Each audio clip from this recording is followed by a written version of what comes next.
আবৃত্তি করছি কবি রফিক মোহাম্মদের সবার বুকে ঠাঁই যে কবিতাটি।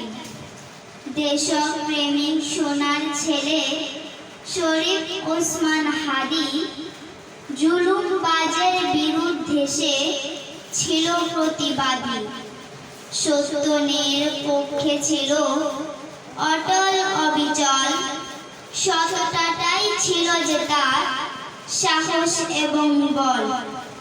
আগ্রাসনের বিরুদ্ধে তার প্রতিবাদের ভাষা সবার মনে জাগাত যে স্বপ্ন এবং আশা।